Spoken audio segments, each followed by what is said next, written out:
रोजाना सबसे पहले अनुपमा सीरियल देखने के लिए हमारे चैनल को सब्सक्राइब करें। एपिसोड के स्टार्टिंग में हम देखते हैं मीडिया वाले चोल में आ जाते हैं। वो अनु से बोलते हैं कि आप रजनी देसाई के खिलाफ क्यों लड़ रही हैं।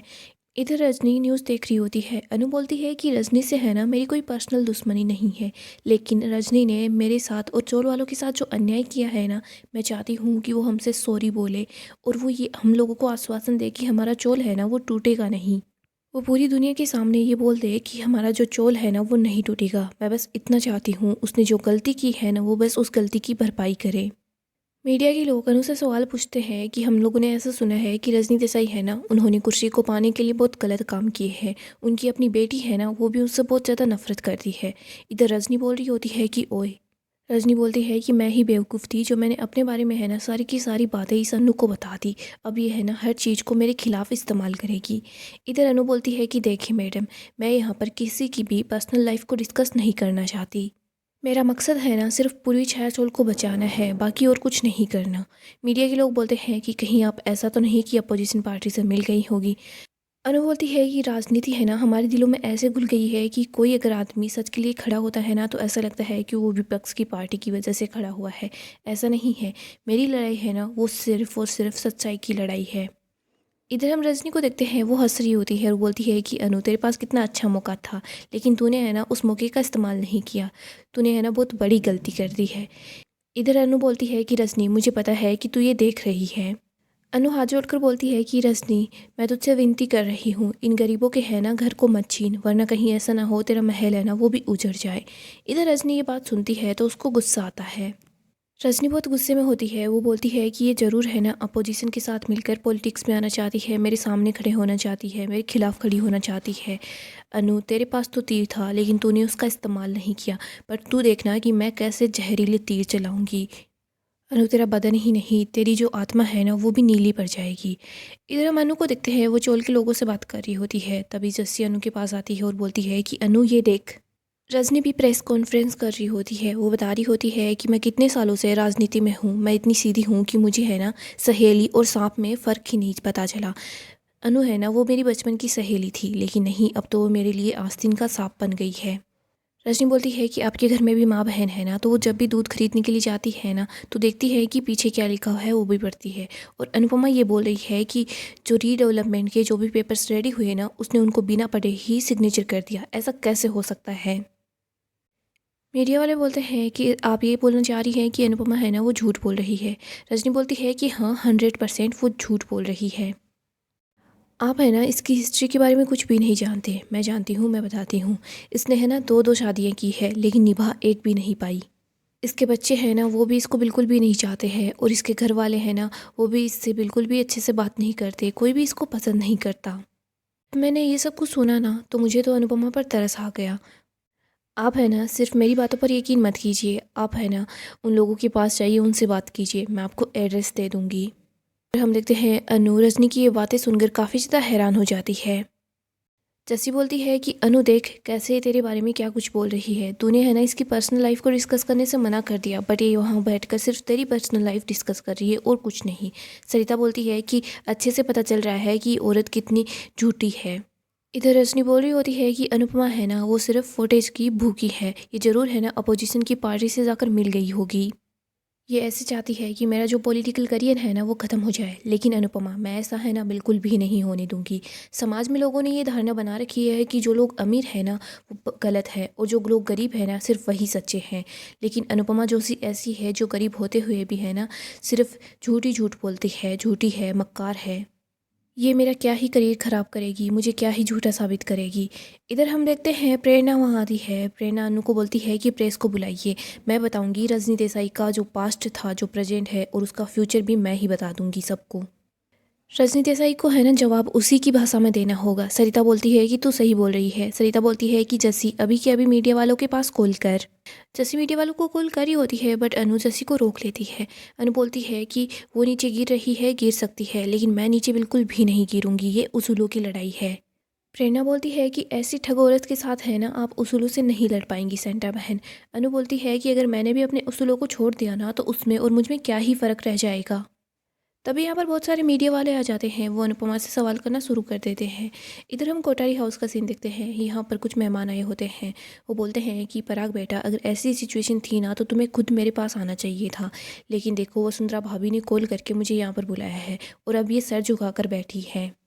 मोटिवा बोलती है कि सर उठाकर तो है ना हक मांगा जाता है, मदद तो सर झुकाकर हाथ जोड़कर ही मांगी जाती है। मानिक बोलता है कि वसुंधरा भाभी, आप ऐसे हाथ जोड़ रही हैं, मैं है ना आपको ऐसी हालत में नहीं देख सकता। आपका जब तक दिल चाहे तब तक आप इस घर में रह सकते हैं। मैं इस घर को छुड़वा लूँगा। आप है ना मेरे घर को अपना ही घर समझिए, जितने भी पैसे लगेंगे ना मैं दूंगा। पराग और प्रेम ये बात सुनकर काफ़ी गुस्से में होते हैं। मोटिपा बोलती है कि मतलब। मानिक बताता है कि सीधी बात है वसुंधरा भाभी जी, पैसे लगाकर इस घर को मैं छुड़वाऊंगा ना तो ये घर मेरे ही तो नाम होगा। पर वसुंधरा भाभी, मैं आपसे वादा करता हूँ कि आपको है ना इस घर में कोई भी प्रॉब्लम नहीं होगी। आप लोगों की मदद करना मेरा है ना परम धर्म है, पर व्यापारी का परम धर्म होता है व्यापार करना। पराग बोलता है कि हाँ आपने ठीक बोला है, व्यापारी का परम धर्म व्यापार करना होता है, लेकिन गीदड़ का नहीं। और आप है ना, आप व्यापारी नहीं, आप गीदड़ हैं। पराग बोलता है कि मुझे दो बातें बतानी है। ये घर है ना, ये हमेशा से बाग का था, बाग का है और हमेशा बाग का ही रहेगा। और वाह ने आपको यहाँ पर बुलाया, यहाँ पर आप आए, आपका बहुत बहुत धन्यवाद। मानिक बोलता है कि दूसरी बात। पराग बोलता है कि आप अपने साथियों से बोल दीजिएगा कि पराग कोठारी के हालात है ना इतने भी नहीं बिगड़े हैं कि उसके घर में गीदड़ आ जाए। मानिक वहाँ से चला जाता है। इधर हम देखते हैं पराग बोलता है कि बा, आपने इस आदमी को इस घर में क्यों बुलाया? आपको पता है ना कि इस आदमी ने बापूजी का कितना नुकसान किया था। ये कैसा है ये तो आप जानते ही हैं, लेकिन फिर भी आपने इसको यहाँ पर बुला लिया। अपने बेटे के होते हुए आप उसके सामने हाथ जोड़ रही थी। मोटिवा बोलती है कि पराग तू तो अच्छे से जानता है कि ये घर हमारे लिए क्या मायने रखता है। इस घर में मेरी और श्रीनाथ जी की जान बसती है। पराग, तूने हमारी जान को ही दांव पर लगा दिया। तूने हमारे जीते जी हम लोगों को ऐसा दिन दिखाया है, ऐसा हमारे साथ क्यों किया? पराग, तुझे जो करना था तूने कर लिया। अब मुझे इस घर को बचाने के लिए जो कुछ करना होगा ना मैं करूँगी। किसी के सामने हाथ जोड़ना पड़े, मिन्नतें करनी पड़े, पैर पड़ करने पड़ेंगे ना तो भी मैं करूँगी। अगर तू चाहता है कि मैं किसी के सामने हाथ ना जोड़ूँ ना तो फिर तू रजनी का ऑफ़र मान ले, इस प्रोजेक्ट से पीछे मत हट। पराग रजनी से हाथ मिला ले और अनुपमा जी के खिलाफ खड़ा होकर उस चोल को तुड़वा दे। वहीं गौतम को बोली होती है कि मोटिवा को तो जो करना था वो कर लिया, बट अब पापा क्या करेंगे? गौतम बोलता है कि मैं है ना इनके भरोसे नहीं बैठ सकता, घर भी नहीं जा सकता, वहाँ से तो मुझे निकाल दिया था। लेकिन मैंने है ना डेट से छुप के कुछ इन्वेस्टमेंट की थी, मुझे लगता है कि वो सब अब काम आएगी। माही बोलती है कि थैंक गॉड गौतम जी, लेकिन है ना हम लोग ये बात किसी को नहीं बताएंगे। इन लोगों को जहाँ रहना है रहे, रोड पर रहे, हम लोगों को कोई फ़र्क नहीं पड़ता, लेकिन हम है ना जल्दी से यहाँ से निकल जाएंगे। आगे हम अनु और बाकी के लोगों को देखते हैं। जस्सी बोलती है कि सब कुछ गलत हो रहा है अनु। सरिता बोलती है कि हाँ अनु। इधर जस्सी बोलती है कि अनु, अगर कीचड़ से लड़ना है ना तो हमें भी कीचड़ में उतरना ही होगा। इस लड़ाई को जीतने के लिए हमें भी अपने हाथों को गंदा करना पड़ेगा। परी बोलती है कि अनुमा, आपको कुछ ना कुछ तो करना होगा, क्योंकि रजनी आंटी ने है ना बहुत कुछ बोला है। इधर ईशु बोलती है कि अनुमा, जो नेगेटिव चीज़ें होती हैं ना वो बहुत जल्दी फैलती है। परी बोलती है कि मैं है ना किसी पॉडकास्ट वाले से बात करती हूँ, हम कुछ ना कुछ अरेंजमेंट कर लेते हैं। आपको भी है ना उस रजनी देसाई का पूरा पास्ट बताना है, उसकी सारी नेगेटिव बातें सबके सामने ला कर रखनी है। अनु बोलती है कि नहीं, मैं ऐसा कुछ नहीं करूँगी। प्रेरणा बोलती है कि आप है ना ऐसे रजनी देसाई से नहीं जीत पाएंगी। अनु बोलती है कि अंधेरा सब जगह होता है, लेकिन एक छोटा सा दिया भी है ना वहाँ पर रोशनी कर देता है, और हम भी है ना सच का दिया ही जलाएंगे। और देखना देर सवेर ही सही लोग हमारी बातों पर ही भरोसा करेंगे, क्योंकि हम सच का साथ दे रहे हैं। तभी यहाँ पर बिल्डर आता है। वो बोलता है कि मुझे रजनी जी ने बोला था कि मैं आप लोगों को नोटिस दे दूँ, इसीलिए मैं खुद यहाँ पर आया हूँ। बिल्डर बोलता है कि आपके पास है ना सिर्फ 3 दिन का टाइम है। अगर आपने 3 दिन के अंदर अंदर रजनी जी का ऑफ़र नहीं माना ना तो इस चोल पर बुलडोजर चलेगा। आप कहेंगी ना तो इस झोपड़ी को हम छोड़ देंगे, क्या है ना सर छुपाने के लिए भी जगह चाहिए होगी। बिल्डर का आदमी वहाँ पर नोटिस चिपका देता है और वहाँ से चला जाता है। इधर प्रेरणा बोलती है कि सिर्फ 3 दिन, हम 3 दिन में क्या कर पाएंगे? अनु बोलती है कि नई कोशिश करेंगे, कल नया सवेरा होगा ना तो हम फिर से कोशिश करेंगे। अनु वहाँ पर कोयले से 3 लाइन बना देती है। अगली सुबह हम देखते हैं अनु और कुछ औरतें होती हैं जो कि रजनी के घर के बाहर आ जाती हैं। वो सब नारे लगा रही होती है कि रजनी देसाई हाय हाय। अनु के साथ प्रेरणा भी यहाँ पर होती है। इधर वरुण अपनी माँ को बोल रहा होता है कि इन लोगों की इतनी नेगेटिव पीआर होने के बाद भी देखो इन्हें कितने लोगों का साथ मिल गया है। मुझे लगता है कि अब मीडिया वाले हैं ना वो भी इन्हीं की बातें सुनेंगे। रजनी बोलती है कि मुझे उन लोगों की फिक्र नहीं है, मीडिया वाले हैं ना यहाँ पर प्रेरणा को भी अनु के साथ देखेंगे। वरुण बोलता है इसका मतलब मम्मी अनुपमा जी कुछ बिना किए ही जीत गई है, इलेक्शन सर पर है आपको पता है ना। और प्रेरणा भी उन्हीं लोगों का साथ दे रही है। इधर हम देखते हैं अनु नारे लगा रही होती है कि पूर्वी छाया चोल हमें वापस दो, धोखेबाजी नहीं चलेगी, रजनी देसाई हाय हाय। यहाँ पर अपोजिशन पार्टी से एक आदमी आता है, वो अनुपमा से बात करता है। वो बोलता है कि अनुपमा जी हमारे जो सर है ना वो आपकी बहुत ज़्यादा तारीफ़ कर रहे थे। आप ऐसे अकेले ही है ना रजनी देसाई के खिलाफ नहीं लड़ पाएंगी और जीत भी नहीं पाएंगी। आप चाहो तो हमारी पार्टी को ज्वाइन कर लो। हम लोग है ना आपका दर्द है ना बहुत अच्छे से समझते हैं, आपको बस हमारा साथ देना होगा। अनु बोलती है कि अगर दर्द समझते ना तो आप हमारे सामने शर्त नहीं रखते। मैं आप लोगों के जैसे लोगों को बहुत अच्छे से जानती हूँ। ये सिर्फ हमारे हक की लड़ाई है, इस लड़ाई को है ना सियासत की लड़ाई मत बनाइए। मुझे है ना किसी भी राजनीतिक पार्टी का साथ नहीं चाहिए। मैं ये लड़ाई है ना चोल वालों के हक के लिए लड़ रही हूँ। इधर वो आदमी बोल रहा होता है कि और आप है ना ये लड़ाई जीत सकती हैं। आप हमसे हाथ मिला लीजिए, हम साथ मिलकर रजनी देसाई का जो असली चेहरा है ना वो दुनिया के सामने ला सकते हैं। और आप चाहेंगी ना तो आपको पार्टी की टिकट भी मिल जाएगी। पार्टी अगर आपके साथ होगी ना तो आपके पास पैसा भी होगा, पीआर भी होगी, मीडिया भी आपके ही साथ होगी। अनु बोलती है कि पार्टी, पैसा, टीआरपी ये तो आपके पास भी है, रजनी देसाई के पास भी है, लेकिन फिर भी आप यहाँ पर मुझसे मदद मांगने के लिए आए हैं। अनु बोलती है मेरे पास शायद वो है जो आपके पास नहीं है, वो ताकत जो पत्थर को भी भगवान बना दे, वो ताकत जो हार को भी जीत में बदल दे। आपको पता है क्या उस ताकत को क्या बोलते हैं? विश्वास। और मुझे है ना अपने कान्हा जी पर पूरा का पूरा विश्वास है और मुझे अपने सच पर पूरा विश्वास है। आखिर में जीत सच की ही होगी, क्योंकि सत्यमेव जयते। और मुझे है ना इस लड़ाई में किसी भी राजनीतिक पार्टी की ज़रूरत नहीं है। आगे हम कोठारी हाउस का सीन देखते हैं। पराग बोल रहा होता है कि काका आप यहाँ पर आए, काकी को साथ लेकर आए, मुझे बहुत अच्छा लगा, लेकिन आप मुझे ही बुला लेते। काका बोल रहे होते हैं कि ऐसी बातें फ़ोन पर थोड़ी ना होती है। पराग बोलता है कि ज़रूरत मुझे थी, आपने मेरे कहने पर मुझे लोन दिया, मुझे बस आपसे एक रिक्वेस्ट करनी है, आप मुझे कुछ दिनों की मोहलत और दे दीजिए। काका बोल रहा होता है कि इसी वजह से तो मैं यहाँ पर आया हूँ। देखो पराग, तुमने मुझसे बोला था कि डील जैसे ही साइन हो जाएगी ना तो तुम सारे के सारे पैसे वापस लौटा दोगे। अब सारी की सारी बातें हैं ना जो हर जगह फैल चुकी है, कोई भी साहूकार है ना तुम्हें पैसे देने के लिए तैयार नहीं है लोन पर। पराग, अब मेरी भी मजबूरी है, अगर मुझे आगे धंधा करना है ना तो मुझे इस घर को नीलाम करना ही होगा। घर की नीलामी के बारे में सुनते ही सभी लोग काफ़ी ज़्यादा हैरान हो जाते हैं। मोटिबा बोलती है कि पराग हमारा घर नीलाम हो जाएगा। मीता अनिल को बोल रही होती है मैंने तो पहले ही बोला था, ये सब कुछ देखने से पहले ही यहाँ से निकल जाते, लेकिन आपने ही मेरी बात नहीं सुनी। इधर हम देखते हैं वो काकी बोलती है कि सच कहें वसुंधरा बहन तो हमारे पास कोई और रास्ता नहीं है। अगर कोई और रास्ता होता ना तो हम आपकी ज़रूर मदद करते। मुझे पता है आपने है ना अपना घर बहुत प्यार से बनाया है, अब आपको अपने घर को छोड़कर जाना होगा, लेकिन आप फिक्र मत कीजिए, आप हमारे साथ हमारे घर में चल सकते हैं, वो बिना भी किसी चिंता के। पराग बोलता है कि थैंक यू काकी, आप हमारे बारे में इतना सोच रहे हैं, लेकिन अगर सिर्फ घर की बात होती ना तो घर कब का बदल लेते। लेकिन क्या है ना ये सपना है, ये घर है ना, ये घर मेरी माँ का सपना था जो कि साकार हुआ। और उनका बेटा है ना इतना भी कमज़ोर नहीं है कि जो अपनी ही माँ का सपना छीन ले। पराग बोलता है कि मैं आपसे सिर्फ इतना बोल रहा हूँ कि आप हमें कुछ दिनों की मोहलत और दे दीजिए।